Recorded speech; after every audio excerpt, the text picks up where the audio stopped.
المستقبل هاجس البشرية الأزلي عبر العصور. هناك أصرت على تخيله وصناعة تفاصيله، وهناك انشغلت بماضيها وحاضرها فقط. ما نراه اليوم من تطور كان خيال أحدهم في الماضي، لذا دعونا نتخيل المستقبل معاً.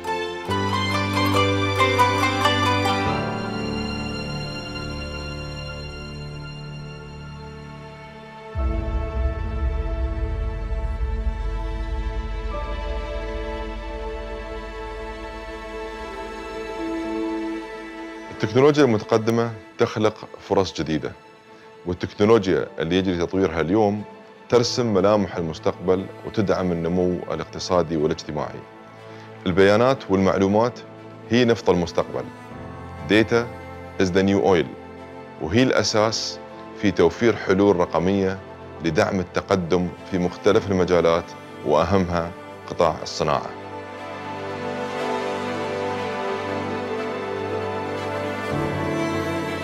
Technology's mission is to solve problems rather than mimicking a particular fancy state. When aircraft is invented, the goal is not to try to be like a bird. It is really to transport people from a place to another place. If we view AI in that lens, you will see that AI actually is going to be able to create values and also going to be impact on almost all the problems. That's why I think AI is very important to be at the center stage for our future technological environment.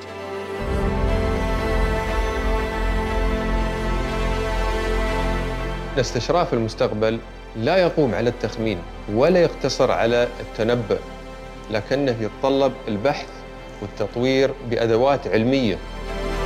So I would say when the decision makers are informed about this potential of AI and also this capability and also the limitation of AI, maybe also the risk of AI, they will be able to ask the right questions. وليس خفياً على الجميع أن التكنولوجيا عصب رئيسي في مستقبل كافة القطاعات، وتعتبر الروبوتات والذكاء الاصطناعي من أبرز هذه التقنيات الرئيسية. كما أن مستقبل الرعاية الصحية يعد بالكثير، خاصة مع تطور تطبيقات الهندسة الجينية وعلوم الجينوم وأبحاث الأمراض النادرة والأوبئة عالمياً، وتسريع تطبيق علوم النانو في تطوير أساليب العلاج التقليدية. كل مجالات الصناعة في العالم بيزداد ارتباطها بالتكنولوجيا المتقدمة، لأنها توفر النفقات وتكاليف التشغيل وتعزز المرونة وتزيد التنافسية وتحسن جودة ونوعية المنتجات وتسرع وتساعد في عملية اتخاذ القرار. ومن المهم أن يدرك الجميع أن عدد الفرص المرتقبة في مجال التكنولوجيا والابتكار لا حصر لها، مثل توظيف التطور التكنولوجي والمواد الحيوية في تخفيض حجم النفايات البلاستيكية وتخضير المناطق الصحراوية لزيادة المساحات الصالحة للحياة، وحماية المحيطات ونظمها البيئية وثروتها السمكية، وضمان سلامة وخصوصية البيانات الشخصية، وتطوير نظام تعليمي مشترك، والانتقال إلى مفهوم التصنيع الشامل والسريع. دولة الإمارات تستثمر في النفط والغاز الأقل في التكلفة والانبعاثات الكربونية على مستوى العالم، وتستثمر كذلك في مصادر الطاقة المتجددة والطاقة النووية، وفي أنواع جديدة من الطاقة الخالية من الكربون مثل الهيدروجين. التكنولوجيا المتقدمة تلعب دور حيوي في خفض الانبعاثات والحد من تداعيات تغير المناخ. Talking about the UAE, for example, we have a lot of needs to elevate, to evolve, from fossil energy to future clean energy, renewable energy. We need to solve the problem of, food and water safety. We need to also, build better logistics to run our ports, run our facilities, right? We need to also develop technologies to improve our environments and so forth. So all this actually will point to, a new capability of making smart decisions. أحب أقول لأجيال المستقبل أن من الممكن لآلة واحدة القيام بعمل 100 شخص، ولكن لا يوجد أي آلة بإمكانها أداء عمل شخص مبدع واحد. الإنسان هو دائما الأساس. عقل وقدرة وإمكانية وكفاءة الإنسان هي اللي تصمم وتطور التكنولوجيا.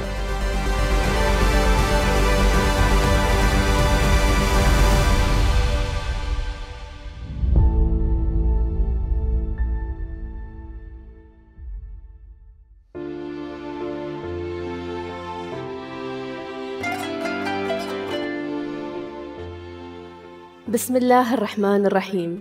صاحب السمو شيخ محمد بن زايد آل نهيان ولي عهد أبو ظبي، نائب القائد الأعلى للقوات المسلحة، سمو الشيوخ، أصحاب المعالي والسعادة، الضيوف الكرام، السلام عليكم ورحمة الله وبركاته. اسمحوا لي بداية بالتعريف عن نفسي. معكم طيف محمد الأميري، مدير إدارة الاتصال الحكومي بوزارة الصناعة والتكنولوجيا المتقدمة، ويشرفني اليوم أن أتولى مهمة إدارة هذا الحوار في هذا المجلس الكريم. محاضرة اليوم تستعرض أشكالاً مختلفة من التقنيات ذات الصلة بعالمنا الحديث، وكيف ستؤثر علينا على المدى الطويل، كما تقدم تصوراً مستقبلياً لما سيكون عليه العالم بعد تكيفه مع هذه التقنيات التي ستحدث تغييراً جذرياً في المستقبل، حيث سيقوم إدوارد جونغ بتقديم محاضرة بعنوان مواجهة أهم التحديات العالمية من خلال الابتكار، وسيقوم من خلالها باستعراض رؤيته وأفكاره في هذا المجال. ونلفت إلى عنايتكم إلى أن المحاضرة ستكون باللغة الإنجليزية، وبإمكانكم استخدام السماعات لمتابعة الترجمة الفورية. واسمحوا لي الآن بأن أتحدث باللغة الإنجليزية. Your Highnesses, Your Excellencies, ladies and gentlemen, it is my pleasure to welcome you all to the third lecture at مجلس محمد بن زايد, entitled How to Solve the Biggest Global Challenges Through Innovation. It is a subject of critical importance to the United Arab Emirates. In recent years, our government has fully embraced new ideas to address many of the pressing issues we face, from the development of new technologies and new sources of energy to revolutions in farming and food production. But just as important as a culture of innovation is an appetite for collaboration. The issues of climate change, food insecurity, and global pandemics are too big to be solved in isolation, and the United Arab Emirates is committed to making meaningful contribution to confronting each of them. To explore how this is possible, it gives me great pleasure to introduce today's keynote speaker, Edward Jung. He is one of the world's most productive and successful innovators, with more than 1,200 worldwide patents in fields such as biomedicine, computing, networking, energy, and material sciences. He is the founder of Intellectual Ventures and innovation advisor to organizations such as Harvard Medical School, the National Academy of Sciences, the China Academy of Sciences, and Bill and Melinda Gates Foundation. Your Highnesses, Your Excellencies, ladies and gentlemen, the potential of these technologies is truly game-changing. And to explore that theme in more details, please join me in welcoming today's keynote speaker, Edward Jung. Thank you very much. Again, Your Highnesses, Your Excellencies, ladies and gentlemen, I'm very honored to be able to speak with you today about a topic of great passion for me, which is solving problems. And hopefully I'll be able to tell you something surprising to you, which is that it is actually possible for the UAE to lead the next wave of innovation, not just follow the previous ones. So let me talk about that a little bit.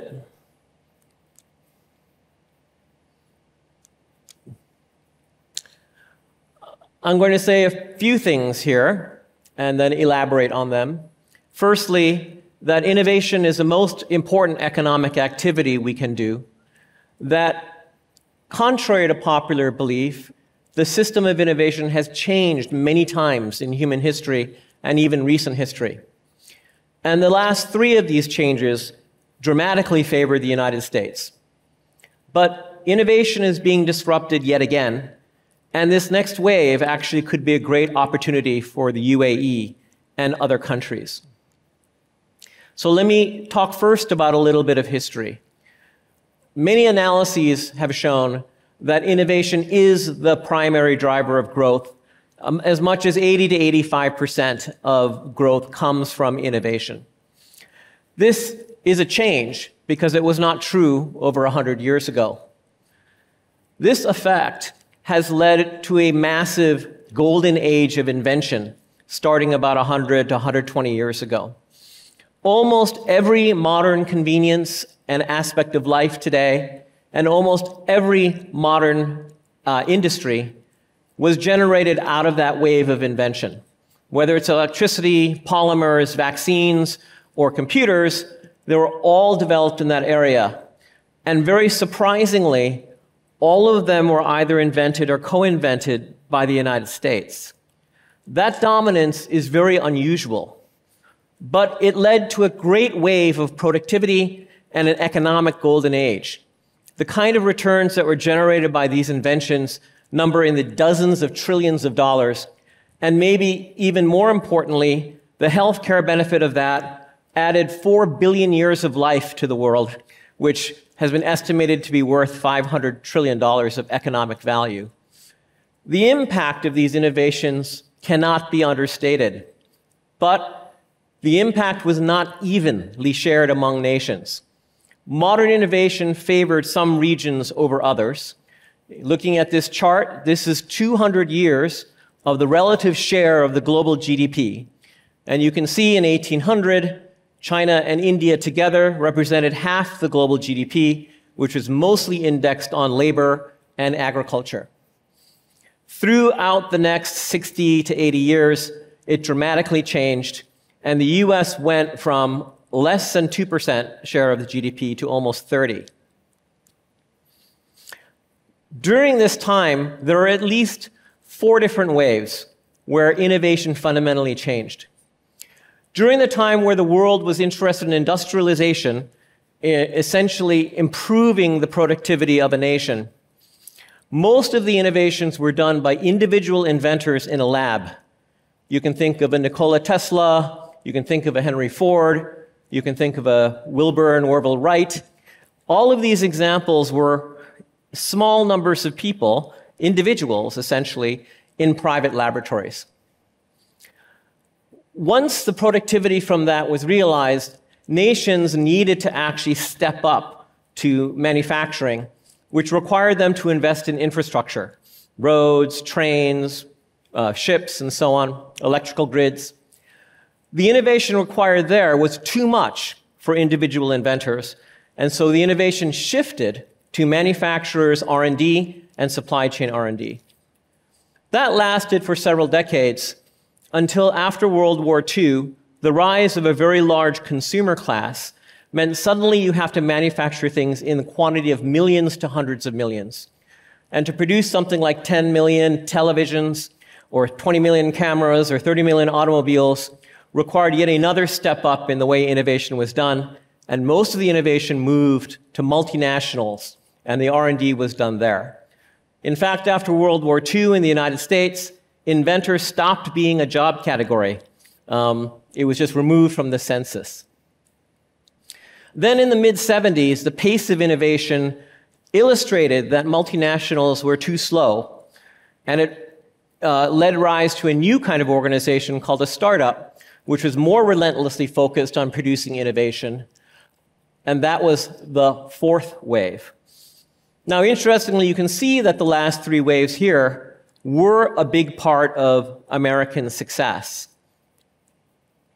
Startups were this latest disruption, and as we all know, they have actually changed the nature of economics, especially organizational economics. This is the top 5 ranked market cap companies in the United States, and you can see from the every 15-year period from 1965, they're pretty much the same kinds of companies. And as of last week, and a few years ago, there are companies that actually didn't even exist at the beginning of this chart. Now, why? How did this happen? These last three waves were predominantly about exceptional individualism. It was about certain people who led organizations or laboratories or science with a certain kind of genius that allowed them to be super successful and drive this kind of competitive environment where they were trying to be the one winner for some problem to completion.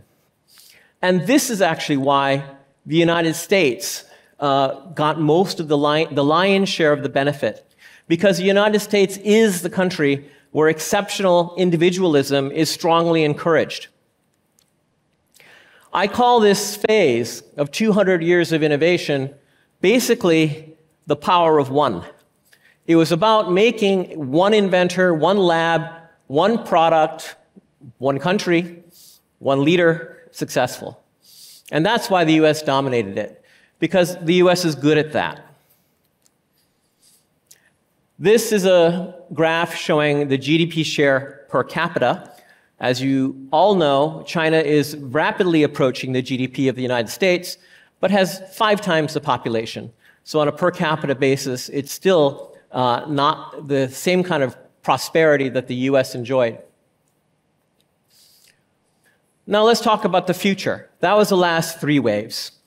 Everybody is trying to follow that model today. But I'm going to say something a bit maybe controversial, and that is this power of one, this system that has been so successful, is done. We have become so good at basically this power of one system that every single problem that can be solved by one organization will get solved somewhere in the world, and in fact, multiple times. So, it kind of makes it less important. It also makes it super competitive. Every country now knows how to do startups and mass up manufacturing and so on. So it's super efficient. And when you go into that, you're going to a very hyper-competitive world where usually it's winner take most. So there's not so many winners. What's left if all these problems that can be solved by one company are solved are big problems that are too big for one company to solve. And I will point out, because of this, I believe one country will never dominate again. So that US exceptionalism is over. The power of one will be disrupted. The most important problems we face today, like climate management, feeding the earth, waste management, how to urbanize, how to grow old gracefully, these are too big for a single company. No one believes a single company will solve them.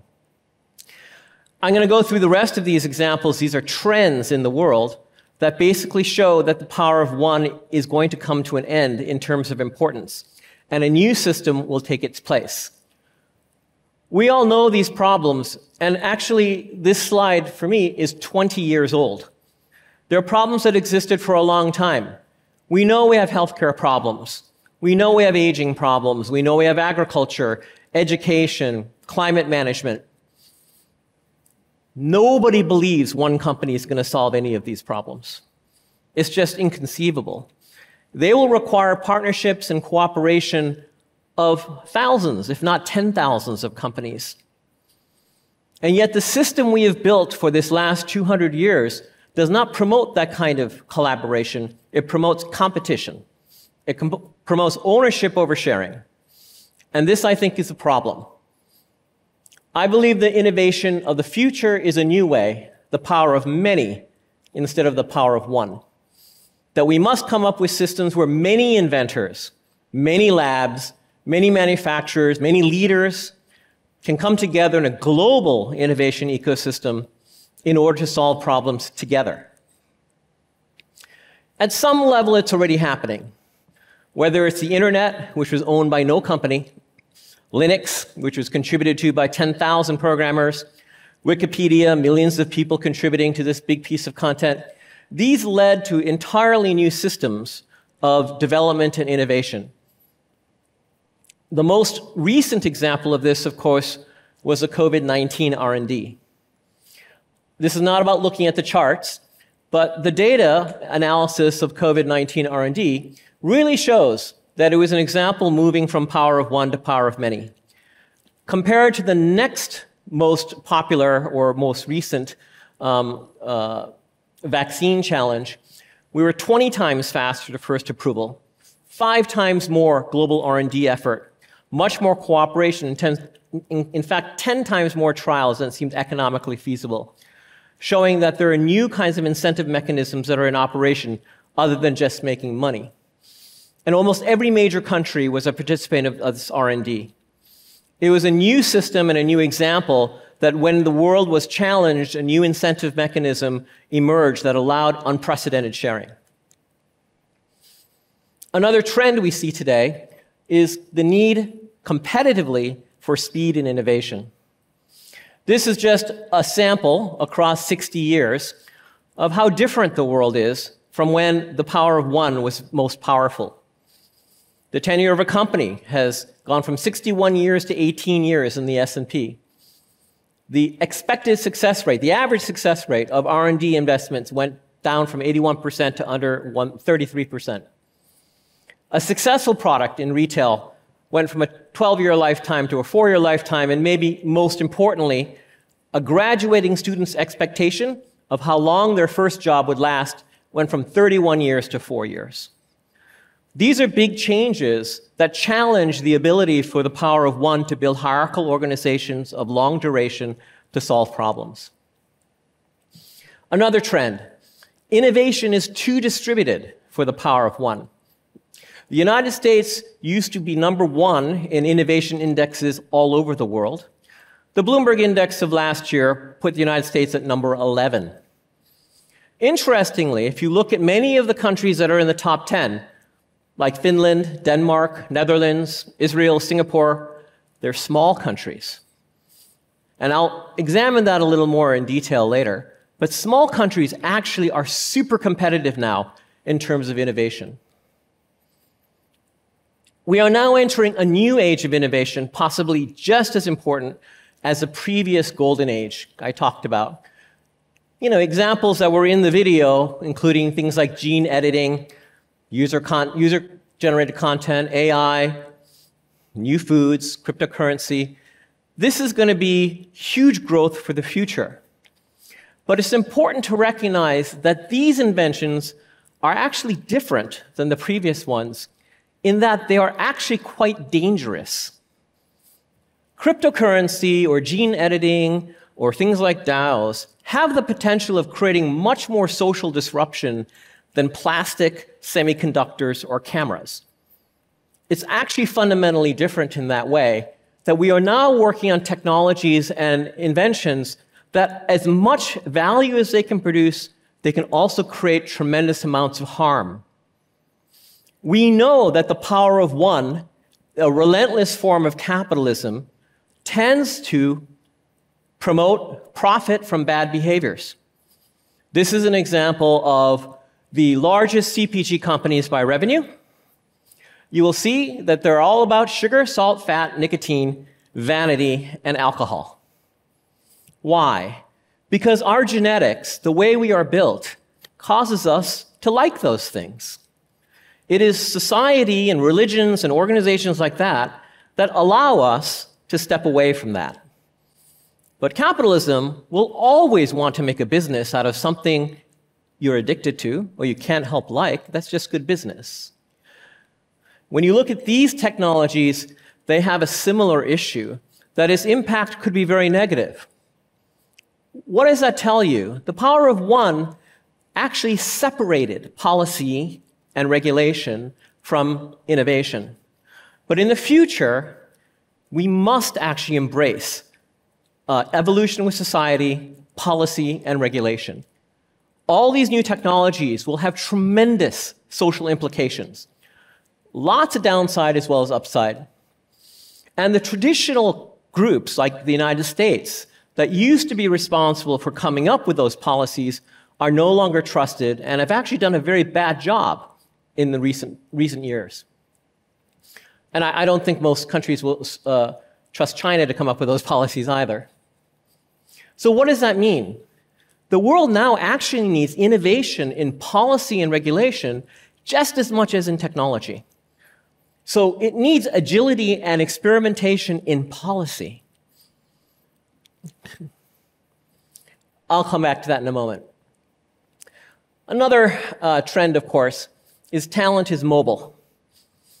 The US, one of the main reasons it was such an invention center, so dominant in that for 150 years, is it had lots of immigration and picked some of the best minds around the world.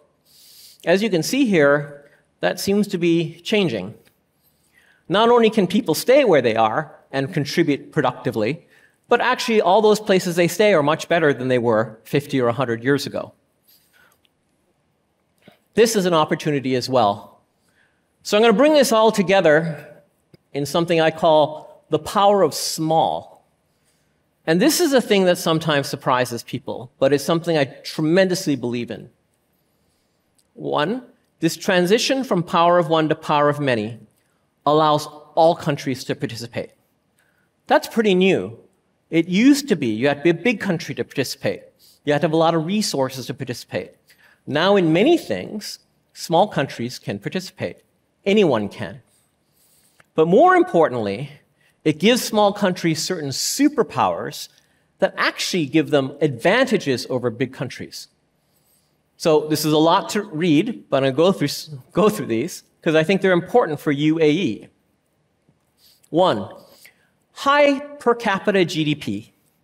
What does that mean? When you have a high per capita GDP, you can educate and re-educate your workforce, and your consumers can adopt new technologies because they have the spending money. The demand can be there. If you look at the top 10 high per capita GDP countries, the United States is the only one with a population over 12 million. And you can take that all the way to the top 30, where it becomes the only one with a population over 100 million. But it's very unique in that factor, and the rising tide is really small countries. Secondly, to the point I made earlier, small countries can be agile with policy changes. They can experiment with policy changes, which allows them to adapt to new technologies in a way large countries cannot. I've worked with policy in the United States and in China. It's very hard and very slow to get anything passed because it's a big, diverse country. Small countries like Finland or Israel that I've worked with can move very quickly. They can make these kind of experiments, and that will lead the next generation of technologies to understand how to be used in a socially responsible way. Small countries can update their infrastructure faster. They can actually deploy it faster. It's much, much easier to deploy 5G in a small country than a big country. But even if you decided to get into something like tissue engineering, it's much easier to deploy that in a small country than a big country. Stronger social coordination creates more responsible behaviors. I mean, certainly that's evident here. The example of the UAE's performance during the COVID pandemic is a clear example of this. I advised many countries during the COVID pandemic. It wasn't a matter of science that was the problem. It was a matter of responsible social coordination. It really illustrated an issue that became front and center about some of the difficulties in having a Western type of social economy where responsible behaviors were very hard to generate. And finally, given that large pool of elite workers that are now all over the world and maybe not coming to the United States, it's possible for small countries to make interesting incentives for those people to show up. These are examples of why, well, I'm here, but also why I want to talk to small countries, because I believe they will lead the next generation. When I was at Microsoft and we were looking at telecom policy, as an example, the United States completely froze on the ability to deploy digital and cellular. Who was the first movers? New Zealand, South Korea, Finland. And at least in the case of South Korea and Finland, they still are dominant forces in that sector. It's only after they figured out how to do it that the United States followed, both in terms of policy and in economics. So this, I think, is a future, the power of small. So I'm here to really see if UAE will ignite 1 million minds and then lead this next revolution in innovation. Because I feel it is what we absolutely require to solve those large problems that we listed earlier. They are not going to be solved by the old system. They're going to be inefficiently done. It's a coordinated effort like this that is going to be required. So, just to summarize what I've talked about. 1, controversially, I think this system that's worked for 200 years is coming to an end. That's pretty controversial to say. I think it's because all the problems that will be solved by that system will be solved by many people. So it's important to know how to do it. So I'm not saying that's a bad idea, but it's not the most important thing. Almost every problem like that will just get solved on its own. That leaves the big global problems, and that needs a new system. And that new system is very hard for large countries to do. In fact, that new system really plays the strengths of small countries that are agile in policy and responsible in society. And the UAE could be an exceptional leader in doing that. So let's go solve those problems. Thank you. Thank you so much, Edward, for this fascinating lecture. And now we'll start with our Q&A session. So you spoke about the new innovation system. And so tell us, what do you suggest the UAE should do to lead in that new innovation system? And what are the first steps? Well, the first steps are actually a lot like this forum. It starts with a conversation. And there's a lot of technologies that can be brought to bear to bring new incentive systems together that are not just based on capitalism, just based on making money. That's been shown in many experiments by the Nobel laureate Elinor Ostrom, but also experiments that have been done on blockchain with certain tokens. Not cryptocurrency again, but it's about making kind of value out of production. And I think much like has been done in setting up a financial exchange here, there's actually a lot of value in building a kind of exchange for that value. The value of actually progress against problems like that. And I have a lot of ideas and prototypes and pilots we have run, over 900 projects in systems like this. And I believe if UAE adopted something like that, it could at least experiment to see if this is something that works for the larger world and bigger problems. So I think the first step is having a conversation about it, being open-minded about it, and then deciding, is there a project or a pilot to try? Thank you. Innovation is deeply connected to how we educate. You have explained what governments can do to accelerate education, but I wanted to ask you about schools and the first stages of the conveyor belt of talent. What is the next big idea that you get excited about in the area of edutech, and what innovations are transforming the future of education? Well, you may not like the answer I'm going to give, but it's, I think edtech is very important, and obviously education is very important. But you can ask the question of, what problem are you trying to solve with education? Are you trying to create, you're trying to take a person and make them productive in society? Or are you trying to take a person and maximize their individual potential? And those are two different things. And you'd like them to overlap, but it's not clear that edtech, which is kind of software that needs a program, is maybe the best way to figure that out. First, just figure it out, and then you can build a program for it. Now, if it's about learning a specific well-known skill, like in engineering or medicine, or it's about, passing a test, edtech is extremely valuable.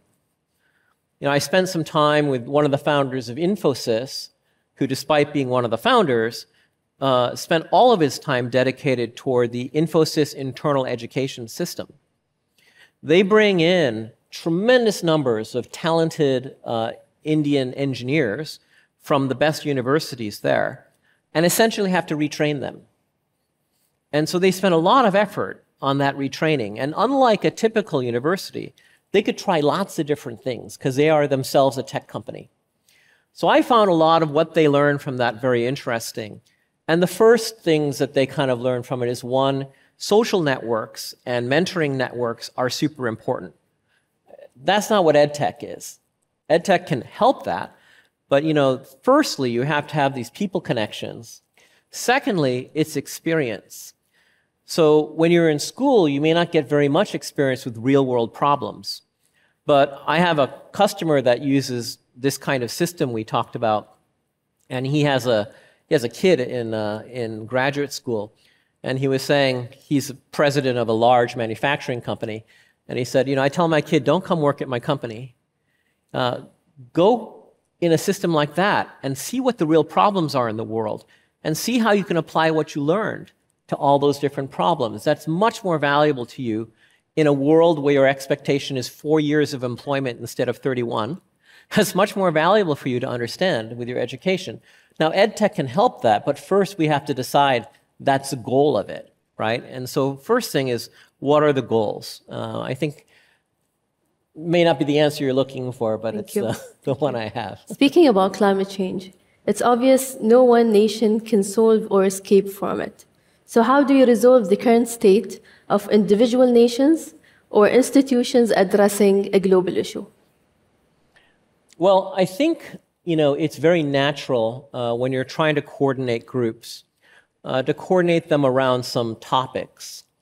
But one of the problems with topics is that they're so well understood that, let's say it's nations or companies, they'll all bring their experts in that thing, and all they'll do is argue because they're experts at that topic.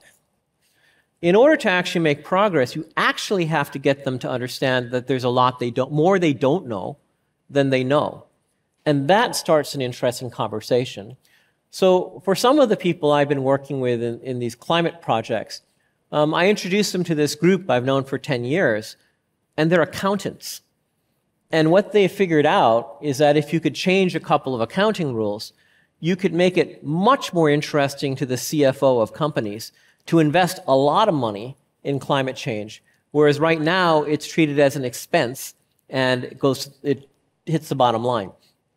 That's a weird example, but it's an example of why you need all these different disciplines working together, because then it surprises them that you can take the conversation to the CFO, not just the R&D guy. The R&D guy wants to show he's smarter than everyone else. CFO just wants to actually make a better profit. So I think there are many ways like that suggest themselves once you start expanding what you're looking at.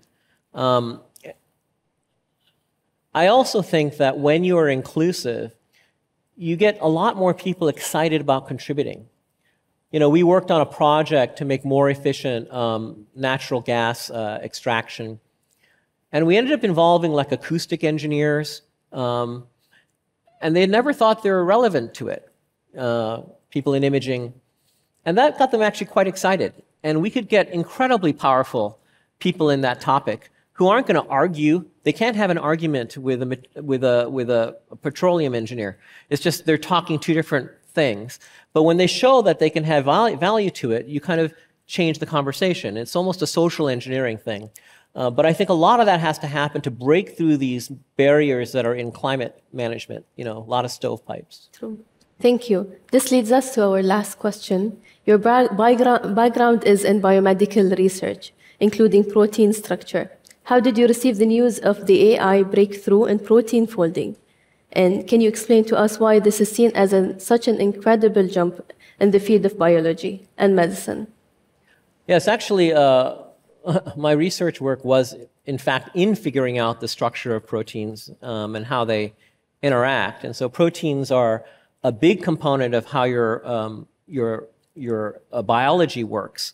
It both communicates and operates in proteins. And in order to affect it, you basically need to connect to the protein, which is to bind to it. To do that, you need to know the structure. Now, for all of human history that we've been making medicines or using natural roots or whatever, what we do is we randomly try things until we get the result we want. And there's been a long time people have been trying to figure out, can you use a computer to now figure out how to engineer something that does the right thing? So this protein folding thing, the AlphaFold and so on, has been great progress. However, much like what happened in 2000 or so with sequencing the genome, it's just the very beginning. So people will get quite excited, but it really is just a tip of a tremendous amount of work. Now then figure out what proteins do what are the network and signaling and so on and so forth, so-called systems biology. So there'll be a lot of steps, but it's a very important component to that step. So I'm excited about it, but I caution people not to think that immediately it's going to cure cancer because the body is really complicated. And if you disturb one thing, you often disturb many things. And understanding those networks, we're still early. Thank you so much, Edward, for your invaluable insights today. في الختام، تناولت محاضرة اليوم أن القفزات الكبيرة التي شهدناها في مسيرة التكنولوجيا مؤخراً تتيح لنا العديد من الفرص التي يمكن الاستفادة منها، وكذلك تسبب بعض التحديات التي يجب على الجميع مواجهتها أو إيجاد حلول لها. أهمية تعاون المؤسسات مع بعضها البعض لحل أكبر التحديات العالمية والابتعاد عن الفكر الفردي في حلها. هناك فرصة كبيرة للمجتمعات والدول الصغيرة في خلق بيئة جاذبة ومحفزة للابتكار تدعمها التشريعات المرنة والروابط الاجتماعية القوية.